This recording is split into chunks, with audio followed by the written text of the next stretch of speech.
on Instagram. It's now live on Instagram. All right. So I don't see KCN is going live. Or Uh, ah, just I'm okay. I'm going now. I'm there, but I see you on my phone. But how do I join that? Oh, request to join. request to join. Yeah. All right.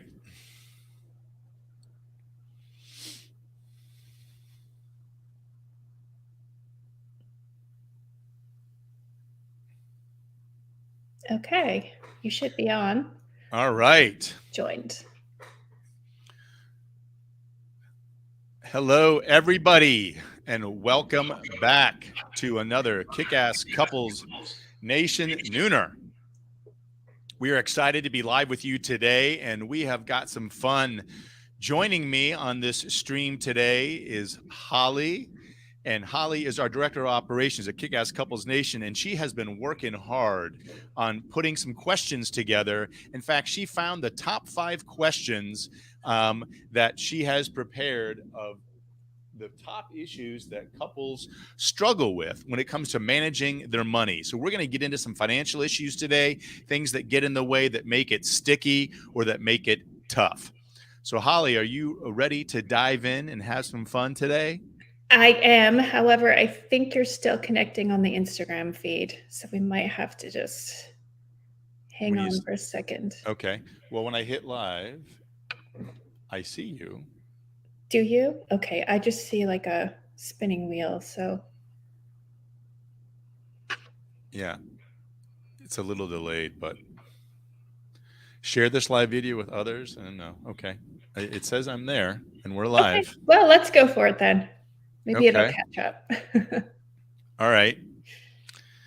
So glad to be with you here today, Holly. And first of all, I want to lay down a little background. I am a relationship coach and a relationship expert, an author, a podcast co-host, and a speaker. I am not a financial planner. So my purpose today is not to give financial advice to everybody and tell them what they should or should not be doing as a financial planner. So I do want to make sure that everybody is understanding my viewpoint. And I can only speak from my own experience, but I will be using the backdrop of 3 of our fundamental pillars at Kick-Ass Couples Nations. And those 3 pillars are commitment, communication, and conflict resolution.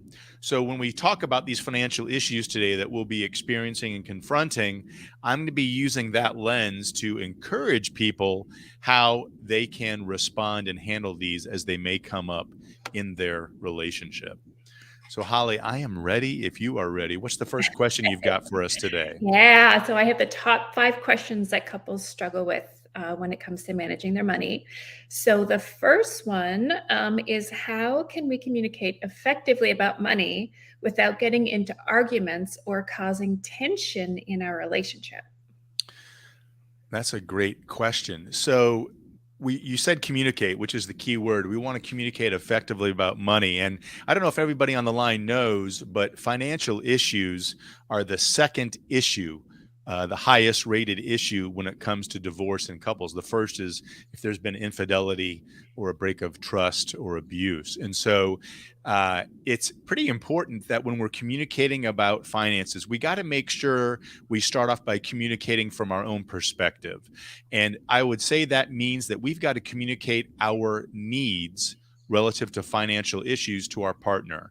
So, in order for me to feel comfortable, in order for me to feel safe, in order for me to have my secure questions answered, I need. So, you want to make sure that you're communicating your financial needs to your partner and that they're understanding that. Just got some feedback that she can't hear Yeah, me. it's not, you're not coming through for some reason on So, Instagram. yeah, I'm not sure how to. I'm going to pop out and try to pop back in. Thanks for letting us know, Kim, what's happening. All right. I'm going to request to rejoin again. And we'll try coming in. I'm sending the request. So we'll try to get live on Instagram now before we continue. We are getting a little delay too between IG and the other platforms, Holly. Yeah. So it says requested, but we'll see. Before we dive back into answering the rest of that question. I'm not seeing another request coming up from you. Oh, there, I found it. You may have to scroll back. Yeah, I just hit accept. I think Instagram might be having issues today. I've been having issues with Instagram all day today. Okay. Well, it says share video, but it wants me to select everybody that they want me to share with.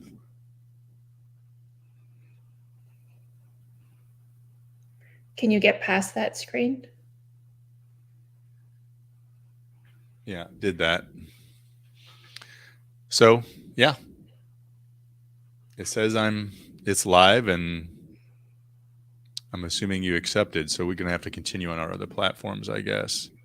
Like, I can't hear you on my phone. I have my volume down as well. It says Matthew is unable to join. Huh. On Instagram. Okay, it says connecting. Here we go. Oh, there you are. Yay. Touchdown. All right, guys, thanks for your patience. Technology is fantastic when it works. Woohoo! You can hear me now? I know live, yes. If someone's listening, Kimberly, Diane, Swain-Payne, throw if you can hear me or not, that'd be great. Anybody watching can see that I am watching too. All right, I'm going to finish answering the question. Holly asked me the question, how can we communicate effectively about money without getting into arguments or causing tension in our relationship? And I shared the statistic that finances are the number 2 reason that couples get divorced in America today. The first being infidelity, breach of trust, or abuse. And so you really, Holly, it's important that you talk about what your needs are financially. You got to let your partner know, for me to feel secure, for me to feel safe, for me to feel understood, these are my needs around the issues of finances. Well, right? That's interesting what you just did there, because you connected it to your emotional needs, which I never would have thought of doing. Oh, yeah, absolutely. Finances are a huge emotional issue for people, because think about, for someone that's secure and safe, if you are feeling good about your finances, then it's a positive emotional thing. But if somebody is struggling in finances, or maybe somebody grew up where they didn't have enough money, they didn't know if they were going to have enough food, didn't have a car, their electricity got turned off. Based on how people grew up in their family of origin, they have some specific personal experiences around finances. So there can be a lot of fear, emotion, lack, insecurity, and trust that may swirl around that. And unless you've talked about those things in the relationship, you're not going to know that.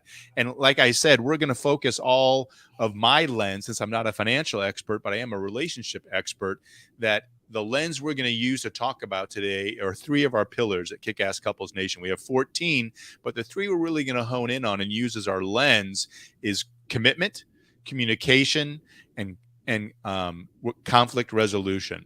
And Kimberly said, hey, it can be a trigger if it's not understood. No doubt. Understanding means we've had discussions, right? So if you haven't had discussions with your partner about your history of financial security, or the best thing, Holly, let me paint you the picture of financial security of what it looks like for me, and have your spouse do the same thing.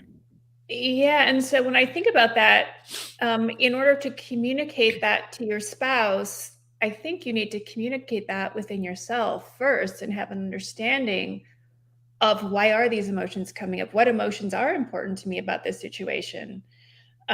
Because in order to communicate that to your partner, you have to have an understanding of that within yourself, and why you feel that way about things, and just the fact that you are feeling that way about things. Because yeah, for me, I think when it comes to money, I'm up in my head. I'm not kind of in my heart and my emotions. So I think that's for me, that's like an aha moment, because that's like tying those 2 things together, because it's a really good point. They are so connected.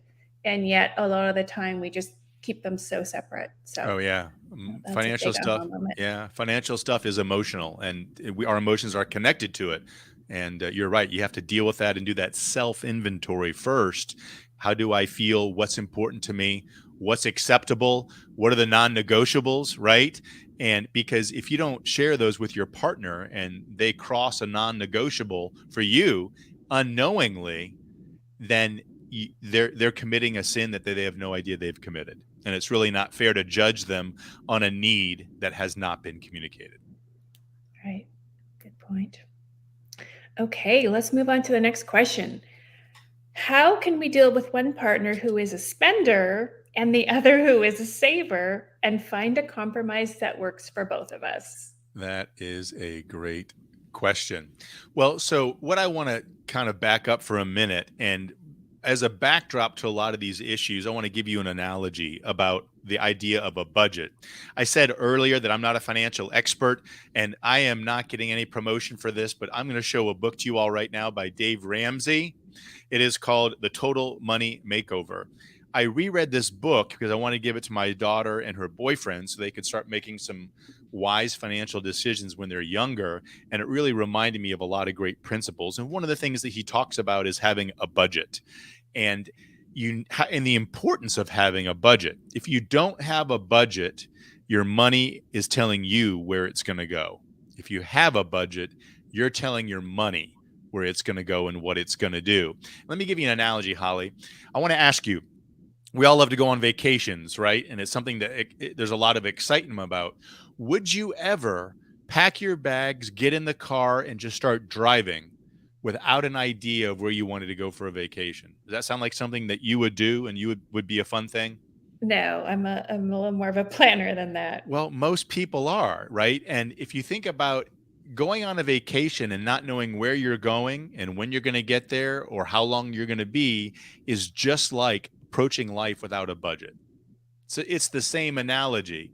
You gotta we plan in our relationships, we plan in our businesses, we plan for our kids and our families, and we've got to have a plan. So I would encourage the backdrop of a lot of my responses, and I'm going to come back to your question right now, is having a budget because you've gotten with your partner, what can we spend? What are we going to do? And how are we going to do it, and getting agreement on that, because it means you have a plan that you're going to work with together, respecting each of your needs and hot issues on the budget. So when we come down, when one is a spender and the other is a saver, how do you find a compromise? Well, if you have a budget, you've agreed that we are going to spend our money in this way, right? How much are we going to spend on groceries? How much are we going to spend on dates, on clothes, on entertainment, on restaurants, on going out, right? All those things. And then you also, one thing that my wife and I worked into our budget, my wife is part of our real estate business management. And we had several commercial buildings, and she was the manager of those buildings. She handled the day-to-day operations of real estate, and she got paid for that. So when we sold those buildings, she said, now, wait a minute. I'm used to having income from my efforts, and I want to have discretionary spending. And I said, well, hey, I do too. So we put a budgeted amount, Holly, into our budget that of how much we could each spend on discretionary spending. In other words, she doesn't have to come say, hey, I'm spending money on this. I don't have to come to her and say, I'm spending money on that. And the only caveat that we put in there is anything over $250 that we either of us want to spend, even if it's from that discretionary fund, we'll come talk to each other and say, hey, I was thinking about doing this. Are you okay with that? And we agreed to do that. So what's important with the budget is that you don't want to feel like one person's in charge and they're holding the other one accountable. It's kind of that mutual accountability. You both want to have discretionary spending and you both want to agree on what it was. So the compromise for working is, if we're working within the realm of the budget and we're working within the discretionary spending, there really shouldn't be any big issues, right? And if neither of us are spending a ton of money that we haven't agreed upon, there's not going to be any fireworks because we've agreed on what it's going to be. Does that make sense? Did I effectively answer that? It does. I'm just thinking of two past relationships where the other person didn't want to create a budget. They didn't want a budget. So what do you do when you want to have a budget and the other person doesn't? How do you find agreement there? Well, that's tough because if there's not a budget, then it's really hard to have accountability. And it's not having a budget and freely spending is kind of like saying that you're not going to have an exclusive relationship. Like, hey, someone Ooh, else, yeah. someone else may tickle my fancy. I might go on a couple of dates here and there because, hey, I'm free and loose. And I need my freedom. I need to be able to do what I want to do when I want to do. That sounds crazy, right? And let me back up. I'm going to give you an analogy about intimacy here, okay? And this was kind of around the whole security issue. If you communicate to your partner that you need these things to be financially secure, and they say, I'm not willing to do that, that means your partner is not committed to giving you what you need to feel secure in the Ooh, relationship. That's a whole wow. nother issue. And let me break it down a little further. If you're talking about intimacy, and I'm talking about physical intimacy right now, okay? If your partner wants to do something that is physically intimate with you and you're not down with that, it's the same thing. If they try Wow. to do something that you don't want to do because they want to, intimacy wise, sexually, and you don't accept, that sounds horrible. That sounds it's abusive, right? So why is it any less abusive when we're talking financial issues when your partner wants to do something and you downright refuse to do it? So there's got to be some compromise. There's got to be some understanding, and we've got to be able to come and say, fundamentally, if my wife comes to me with anything and says, this is what I need to feel secure, you better be darn well certain I'm working my hardest, putting my own self aside or my own wishes and whims, because her security and her peace is more important than most of my opinions and the things and desires I have. And I demand the same back from her, right? I can't demand it and not give it. I got to give it, and then it will be freely given back to me. Oh, such a great point, and another aha moment for me anyway. I don't know about it. If anybody listening if that was a big aha moment for you too, we would love to hear about it. But definitely on my end, wow, I'm Sure. learning so much here today. Um, okay, well, so far we've talked about kind of the emotions involved and making decisions based on those emotions and communicating on those emotions. And so, next question is, what should we do if one partner has debt or financial problems that are affecting the relationship? Sure. Which I Yeah. think is probably very hot topic right now. Yeah, well, there's a couple of things I think we need to talk about that. First, I'd say, when you're coming up with a budget or you have debt, one of the things that Dave Ramsey talks about is kind of, you've got to be no holes barred going after getting rid of your highest debt issues. If it's credit cards at 18%, if it's a business loan, a personal loan, a car loan, whatever the highest debt thing is, or what seems to be dragging you down, you've got to work to pay it off, right? So financial problems mean you have more debt than you have income. Okay. And, a lot of people say, oh, consolidate it, put it all under one loan, get the interest rate lower. That may be a temporary solution, but what you've got to agree on is, what are we going to go after first? What is our priority in eliminating the worst debt that we have and chipping it away at it? So every dollar that we spend, we budget money to retire debt. And that means you've got to get agreement, Holly, on what are the priorities, right? What are the priorities financially for us? Is it to go on that vacation, get the new car, buy the new couch, right?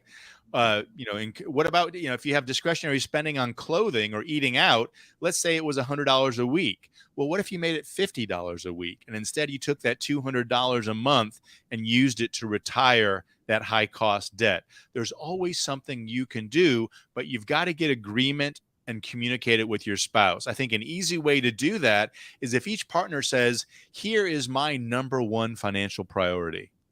Okay, then I would expect my partner to work with me to help achieve that if it's within reason and it goes along with our budget and the other things that we've talked about. Then they get to say, well, this is my number one financial priority.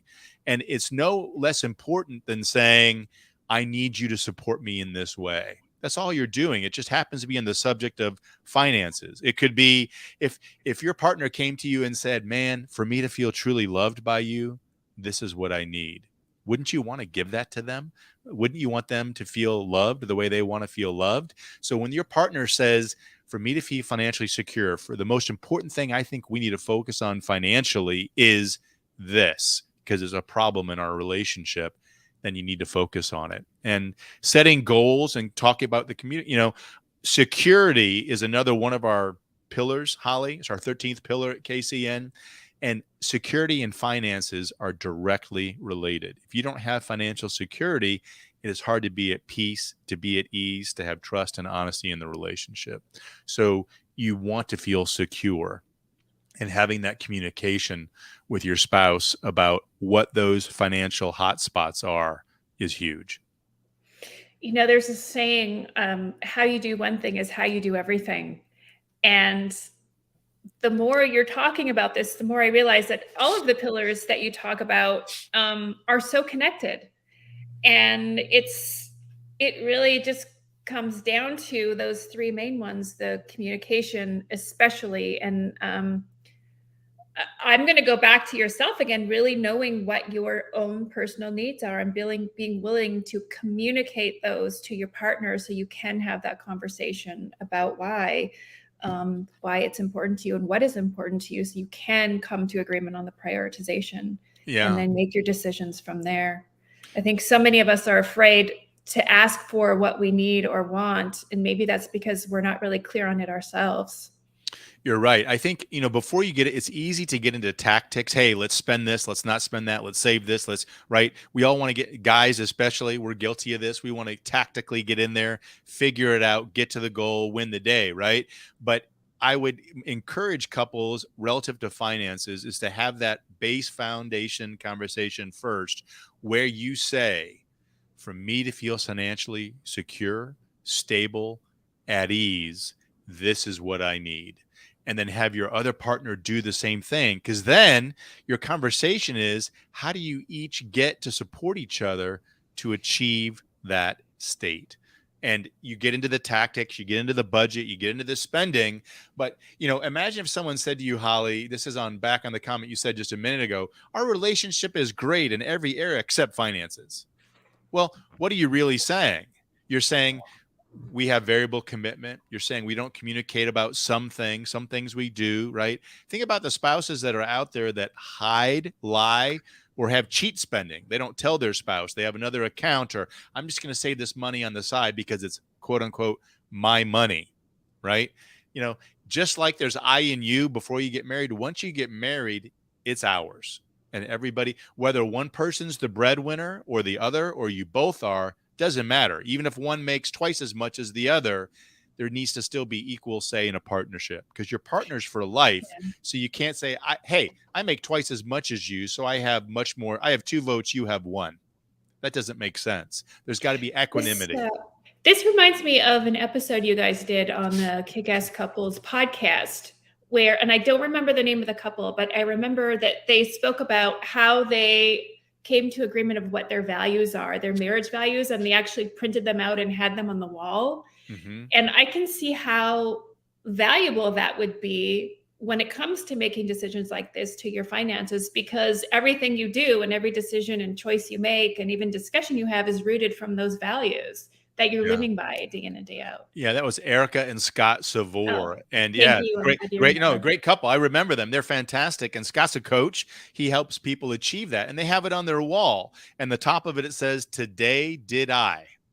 And then they ask themselves the questions that are saying, did you do this today? Did you honor your spouse? Did you respect them? Did you commit? And there are financial things in there as well. It's kind of like a constitution of their marriage. And I think it's wonderful because at the get-go, they said, let's establish the rules we're going to live by and hold each other accountable to. And finances are huge, because when you have accountability to yourself and to each other in finances, you have accountability on other things. Because it's not just I'm accountable in my finances. The question really is, are you accountable? And, are you a person of your word? Are you following up your values? Are you just talking about it? Or are you demonstrating it with your action? And I think Mhm. that's the kind of the issue you're referring to when we talk about that. Yeah, I think when you have those values established as a baseline in your relationship, it makes all of these things, such as the financial issues, much easier to talk about and deal with. No doubt. So, next question is, how can we navigate financial challenges such as unexpected expenses or job loss? I know there's been a lot of layoffs in the tech world right now, tens of thousands. So, a lot of people are probably actually having to deal with this right now. Yeah, it's definitely a hard thing to deal with when it happens. If you're proactive, one of the Dave Ramsey principles, one of the things that Kim and I have done is we've established an emergency fund, not a slush fund, but an emergency fund. And we have a certain amount of cash that we have that we've agreed we will not touch unless there's an emergency. A job layoff is one of those emergencies. Maybe we have to draw down a certain amount of that a month to pay our expenses while the new spouse is finding out something to do. It's like, imagine your air conditioner system dies in your house. Well, that's an emergency. You didn't budget that. Maybe you have a little bit of repair and maintenance in your home. Your car gets in an accident, it's totaled and it can't be replaced, right? So having that emergency fund is that rainy day fund. And I kind of liken that into a relationship, Holly. We talk a lot about emotional bank accounts in relationships. And I was Mhm. just on a podcast, the Blue Team Workers a few minutes ago. It's going to be coming out in about a month. And we talk about emotional bank accounts and relationships. And he said, how do you handle trust and how long does it take to build trust? And I said, well, we all have accounts. And if as a spouse, you're making those deposits every day with love and attention and commitment and patience and joy and humor and appreciation, right? And financial security, then when there's needs to be a huge withdrawal, you've got a balance. So when you mess up in a relationship, if you've been making those deposits, you don't go bankrupt when something really bad happens. And it's no different on the financial side of your relationship. If you've planned in advance, and if you don't have that fund, I highly encourage everybody on the line to think about establishing one.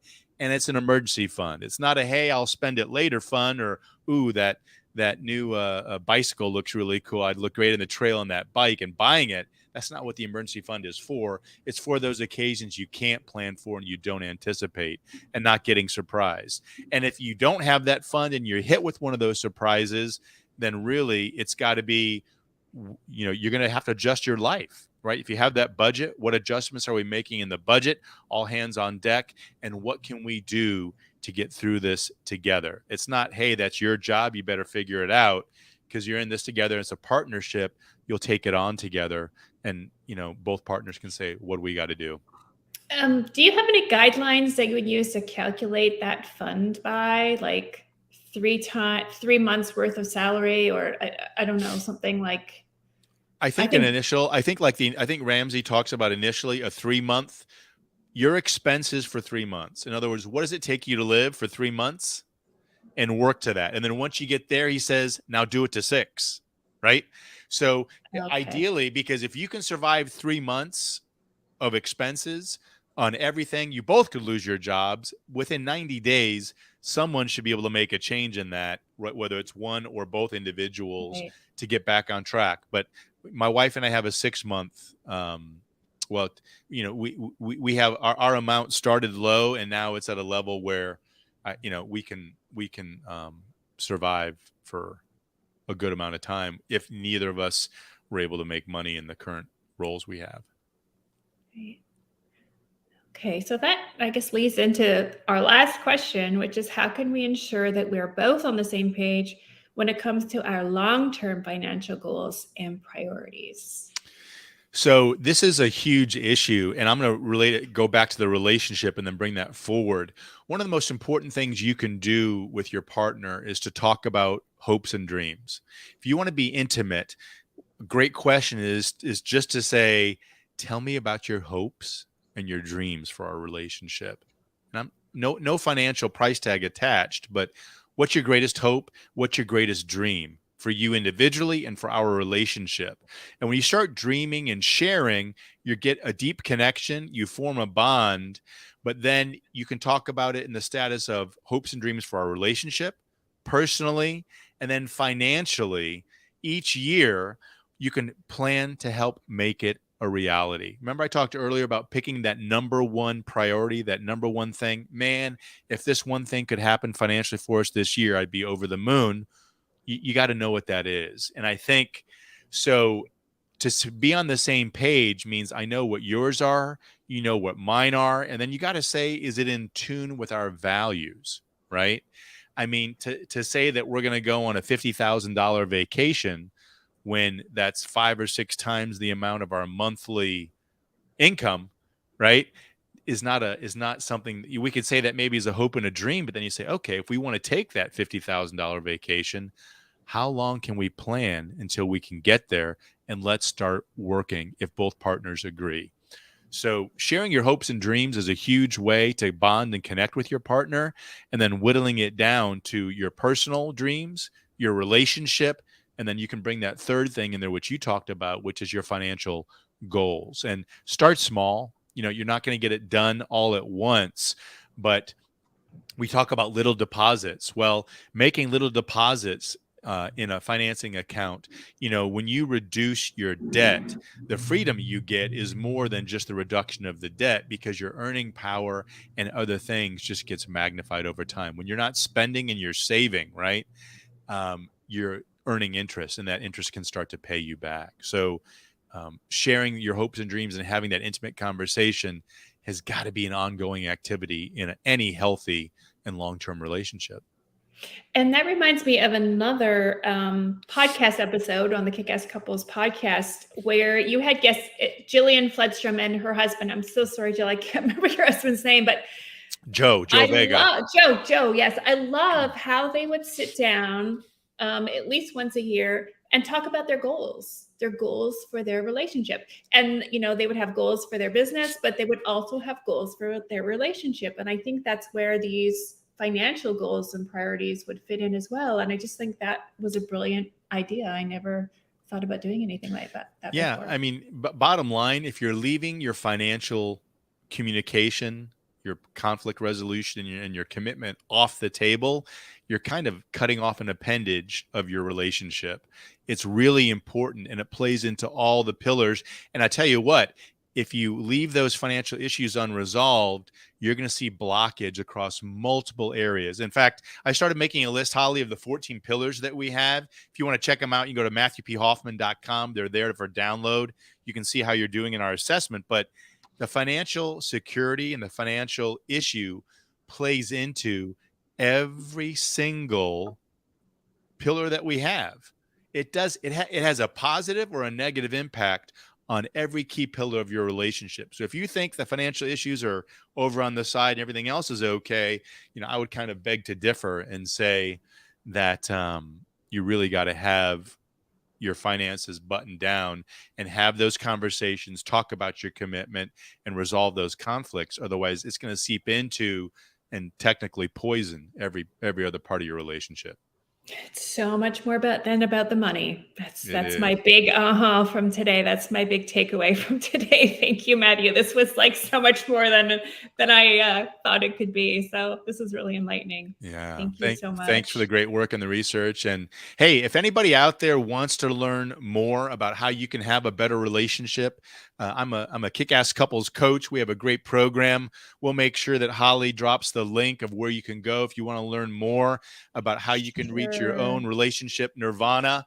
And check out MatthewPHoffman.com. We have fantastic resources. Listen to the podcast. I get to do that with my beautiful bride, Kimberly. And we talk to some amazing couples who share their secret sauce and their life work of how they've been able to make a kick-ass relationship work. So thanks for joining us on this KCN Nooner. We'll see you next week. And remember, happily ever after does not just happen. It is certainly on purpose.